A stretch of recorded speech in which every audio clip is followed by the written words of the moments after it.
Hello students, welcome back to লুৎফুস tutorial blog. আজকে আরও একটি গুরুত্বপূর্ণ ভিডিও নিয়ে চলে এলাম। আজকে আমাদের আলোচনায় থাকবে দশম শ্রেণীর সাধারণ বিজ্ঞান বিষয়ের 7 নম্বর চ্যাপ্টার, যাতে আছে জীবদেহের নিয়ন্ত্রণ এবং সমন্বয়।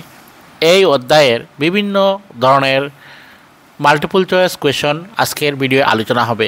প্রথম থেকে শেষ অবধি আমার সঙ্গে থাকবেন এবং প্রত্যেকটি প্রশ্নের সঠিক উত্তর জেনে নেওয়ার চেষ্টা করবেন।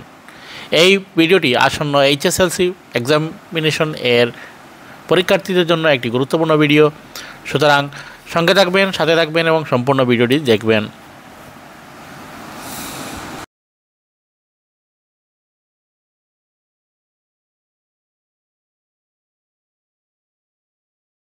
এই ভিডিও আমাদের প্রথম প্রশ্নটি হলো, নিচে উল্লেখ করা নিউরনের কোন অংশটি পরিবেশ থেকে তথ্য সংগ্রহ করে? 4টি অপশন দেওয়া আছে। প্রথমে হলো অ্যাক্সন, 2 নম্বর হচ্ছে ডেনড্রাইট, গ হচ্ছে কোষদেহ। তো এই প্রশ্নের সঠিক উত্তর হবে অপশন খ, ডেনড্রাইট। এবারে আজকের ভিডিওর দ্বিতীয় প্রশ্নটি হলো, একটি নিউরন থেকে তার পরবর্তী নিউরনে কোনো বার্তা নিচের কোনটি উপায়ে সঞ্চালিত হয়ে থাকে? এখানে অপশন ক আছে বৈদ্যুতিক প্রেরণা, খ হলো রাসায়নিক প্রেরণা পদার্থ এবং গ হচ্ছে চুম্বকীয় প্রেরণা। তো এই গ হলো তাপের দ্বারা। এই প্রশ্নের সঠিক উত্তর হবে অপশন খ, রাসায়নিক পদার্থ দ্বারা। পরবর্তী আমরা প্রশ্নে চলে যাচ্ছি। পরবর্তী প্রশ্নটি হলো, বৈদ্যুতিক স্নায়ু প্রেরণা নিচে উল্লেখ করা নিউরনের কোনটি অংশে রাসায়নিক পদার্থে পরিণত হয়? এখানে যে অপশনগুলো আছে, প্রথমে হলো ক অ্যাকশন, খ হচ্ছে ডেনড্রাইট, গ হলো মাইলিন আবরণ। এই প্রশ্নের সঠিক উত্তর হবে অপশন ক, অ্যাকশন।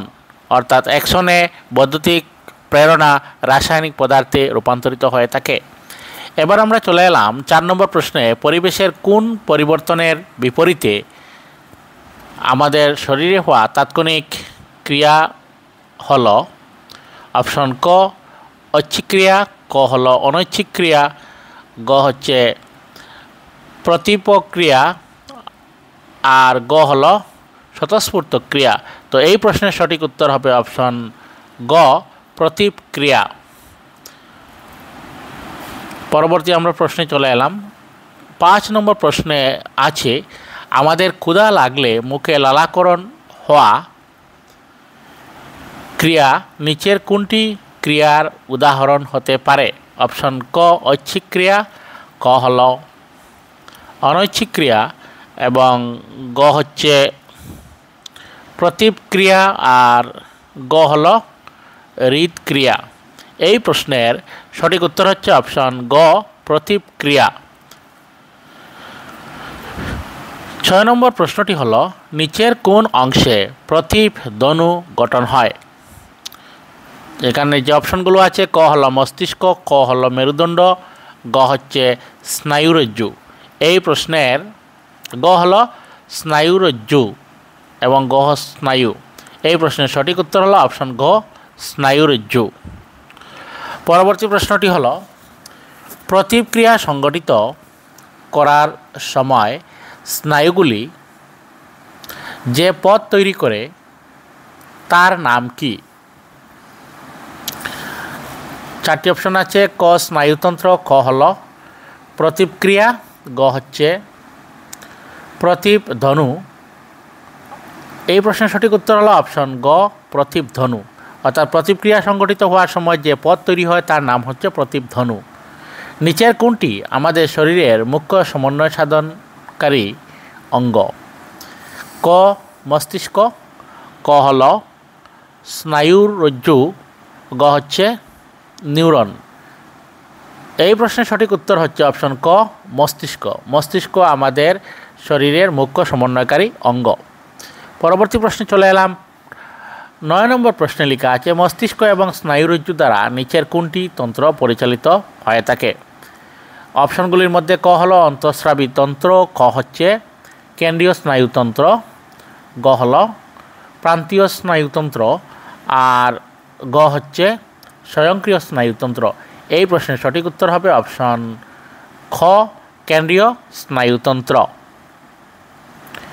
এবারে 10 নম্বর প্রশ্ন চলে এলাম। 10 নম্বর প্রশ্নে লেখা আছে কেন্দ্রীয় স্নায়ুতন্ত্র এবং শরীরের অন্যান্য অঙ্গের সঙ্গে যোগাযোগ স্থাপন করা তন্ত্রটি হল অপশন ক কেন্দ্রীয় স্নায়ুতন্ত্র, খ হল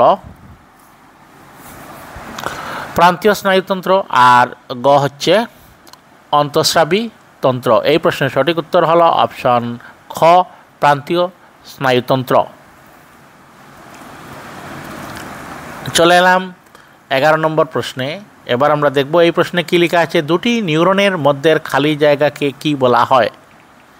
অত্যন্ত সহজ প্রশ্ন এবং এই প্রশ্নের যে অপশনগুলো আছে ক হলো ডেনড্রাইট, খ হচ্ছে অ্যাক্সন, গ হলো স্নায়ু প্রেরণা আর গ হচ্ছে সাইন্যাপস। এই প্রশ্নের সঠিক উত্তর হবে অপশন গ সাইন্যাপস, অর্থাৎ দুটি নিউরনের মধ্যে খালি জায়গার নাম হলো সাইন্যাপস। পরবর্তী প্রশ্ন হলো মস্তিষ্ক নিচের কোন কাজটি সম্পন্ন করে?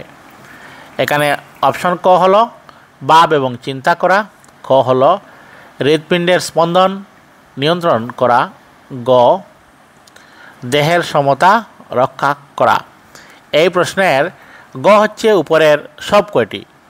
তো এই প্রশ্নের উত্তর হবে অপশন ঘ, অর্থাৎ উপরের সব কয়টি কাজ নিয়ন্ত্রণ হয়।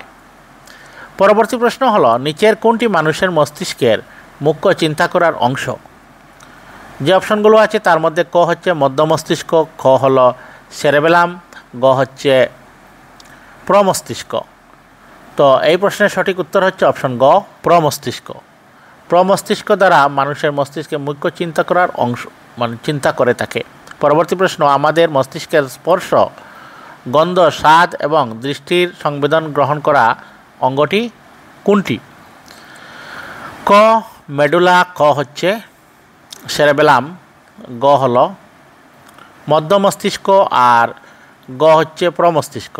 তো এই অপশনগুলোর মধ্যে সঠিক উত্তর হবে অপশন গ প্রমস্তিষ্ক।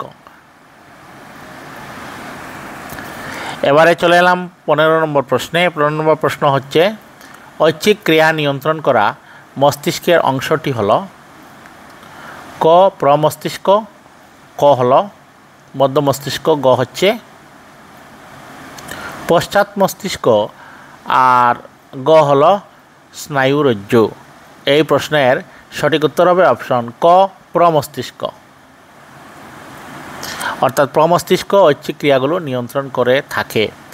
16 নম্বর প্রশ্ন রক্তচাপ এবং বমি নিয়ে অনৈচ্ছিক ক্রিয়াসমূহ নিয়ন্ত্রণ করা মস্তিষ্কের অংশটি হল ক প্রমস্তিষ্ক, খ হচ্ছে মধ্য মস্তিষ্ক, গ হল সেরেবেলাম আর গ হচ্ছে মেডুলা। তো এই চারটি অপশনের মধ্যে সঠিক অপশনটি হবে অপশন ঘ মেডুলা, যেটা রক্তচাপ এবং বমি নিয়ন্ত্রণ করে। পরবর্তী প্রশ্ন ক্ষুধা এবং পিপাসা লাগা অনুভূতির জন্য দায়ী মস্তিষ্কের কোন অংশটি? অপশনগুলোর মধ্যে ক আছে প্রমস্তিষ্ক, ক হল মধ্য মস্তিষ্ক, গ হচ্ছে পশ্চাৎ মস্তিষ্ক আর গ হল হাইপোথ্যালামাস। সো এই প্রশ্নের সঠিক উত্তরটি হবে অপশন ক প্রমস্তিষ্ক। পরবর্তী প্রশ্নে আমরা চলে এলাম নিচের কোনটি অংশ থেকে ক্রেনিয়াল স্নায়ু নির্গত হয়? ক স্নায়ুরজ্জু, খ হল হৃৎপিণ্ড, গ হচ্ছে মস্তিষ্ক আর গ হল অগ্ন্যাশয়। সো এই প্রশ্নের সঠিক উত্তর হবে অপশন গ মস্তিষ্ক, অর্থাৎ মস্তিষ্ক থেকে ক্রেনিয়াল স্নায়ু নির্গত হয়ে থাকে। এবার আমরা চলে আসছি পরবর্তী প্রশ্নে নিচের কোনটি আমাদের মস্তিষ্কের অংশ নয়? ক স্নায়ুরজ্জু, খ সেরেবেলাম, গ হল মেডুলা এবং গ হচ্ছে সেরিব্রাম। এই প্রশ্নের সঠিক উত্তর হবে অপশন ক স্নায়ুরজ্জু। স্নায়ুরজ্জু আমাদের মস্তিষ্কের অংশ নয়। ধন্যবাদ সবাইকে।